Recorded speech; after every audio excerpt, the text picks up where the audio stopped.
Hi everyone, I'm Mary with MaryGreeley News. Thank you very much for joining me. It is Wednesday, February 12th, 2025. Evidently, a teacher that was detained in Russia has been released and met Trump at the White House, Marc Fogel. In exchange, Trump agreed to release a Russian Bitcoin fraud suspect, Alexander Vinnik. In December of 2020, Vinnik was convicted by a French court of money laundering and sentenced to 5 years in prison.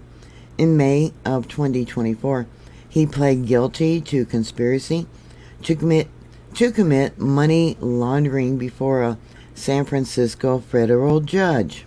Vinnik had not registered BTC/E in the U.S.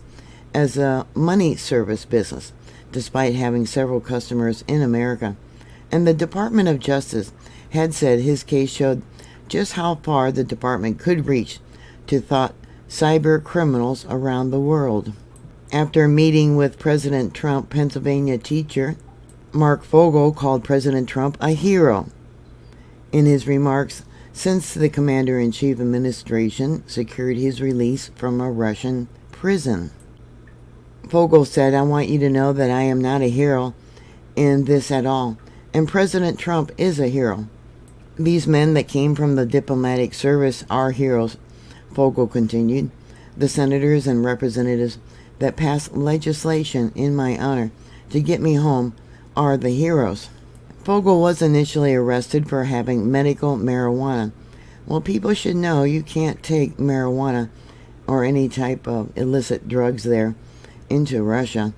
And him being a teacher doesn't say a lot. That's just my opinion. He should have known better.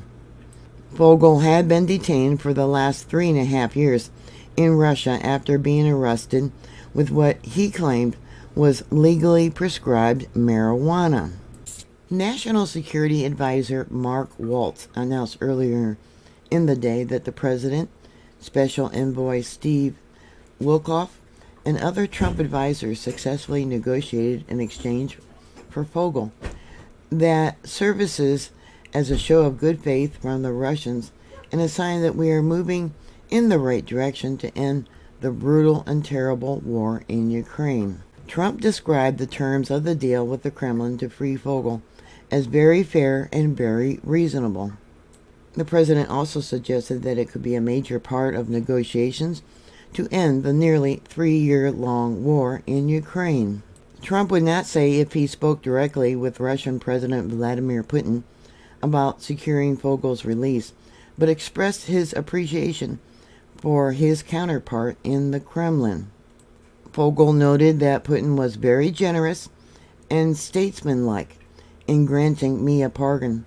Fogel was accompanied by Witkoff on his flight back to the U.S. ahead of his White House welcome. So what are your thoughts? Put your comments down below. Thank you for watching. Please like, share, and subscribe. And I'll talk to you later. God bless you. Bye.